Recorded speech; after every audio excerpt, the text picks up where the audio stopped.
Hey, Chiefs Kingdom, we're gearing up for week 5 Monday Night Football on the road in Jacksonville. The Chiefs are 2-2, and we take on a Jag squad that's 3-1 and riding into momentum in this prime time matchup. This isn't just a random game, it's a litmus test for Kansas City's depth, ability to protect Mahomes without Rice, and whether the defense can handle Lawrence and that Jags offense. Over the next several minutes, we'll break down stats, injuries, matchups, and keys you want to see. So let's dive in. First, a quick injury roster status on the Chiefs side. Of course, still questionable. Mike Dana, Christian Fulton, still very limited. And we know that Worthy is back. So that is a great thing for us. And Rashi Rice remains inactive due to that suspension for a couple more weeks here. So our receiving core is still a tiny bit limited, not quite what we thought it would be at the beginning of the season, but getting Xavier Worthy back has been a huge positive, and he looked pretty good in last week's game and will continue to look better in this week's game, is my guess and my prediction. On the Jag side, Trayvon Walker had wrist surgery and is questionable, but he might suit up in a protective brace of some sort. They've also got Brown is questionable with his shoulder. They've got Abdullah is questionable at the linebacker position, and their offensive tackle Dennis Daly is questionable as well. If Walker is limited, that's a potential edge for us up front.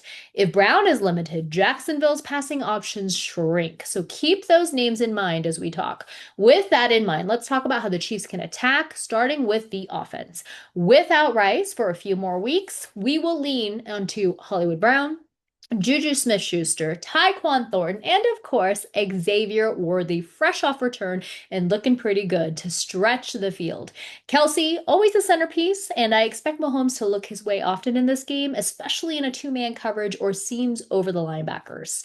The offensive line will be tested. Jacksonville's edge rush needs to be handled. If Walker is limited, that helps our tackles, but Lawrence still has good weapons to work with. If the Jaguars bring fewer pass rushers, look for rollouts, bootlegs, pre-snap motion to free receivers.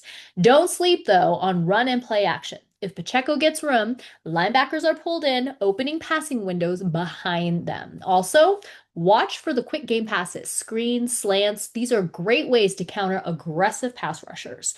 Now let's flip over the Jags offense, what they'll try, what Kansas City needs to stop. Trevor Lawrence is still the key.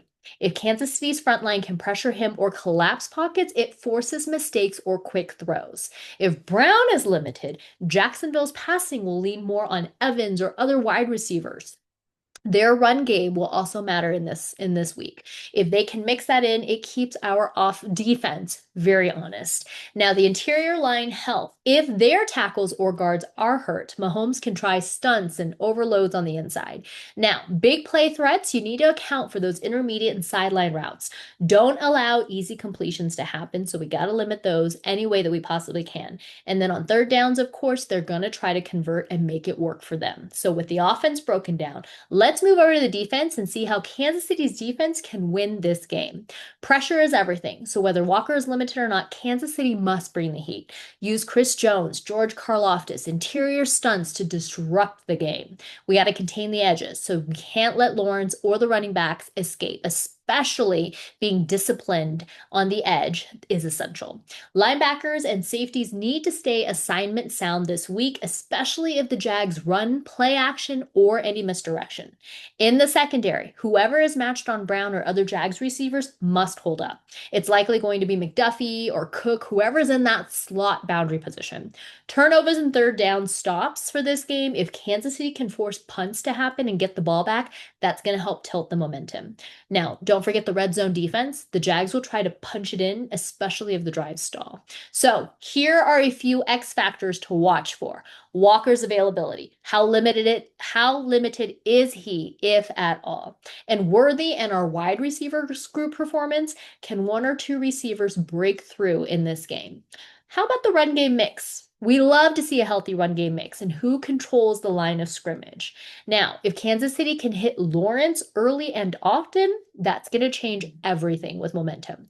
Special teams here, field position, returns, kicking, this can always flip the momentum. And then, of course, coaching adjustments. Both sides are smart. The team that adapts mid game often wins. So last week we saw Kansas City make some huge adjustments in halftime and came out of halftime with an offense that looked like it was a little bit more classic Kansas City offense of modern era, Patrick Mahomes era that we are used to seeing. My prediction here is that we are going to lean onto the Chiefs to win this one, but it's not going to be easy. The Chiefs are favored by a little bit to win in this game, and I do believe that we are going to win, but again, it's not going to be easy. If we protect Patrick Mahomes, we make big plays on defense like we've been doing the last few weeks, and we stretch the field, I think we can pull this off. I'm calling the Chiefs and as the winner here. It's going to be a tight game, but I'm going to call it 28 Chiefs, Jaguars 24, walking away with the win in this Monday night primetime showdown. So, what do y'all think? Who wins this game? Who's your X factor? I want to hear your score predictions, so drop them in the comments below. And as always, go Chiefs.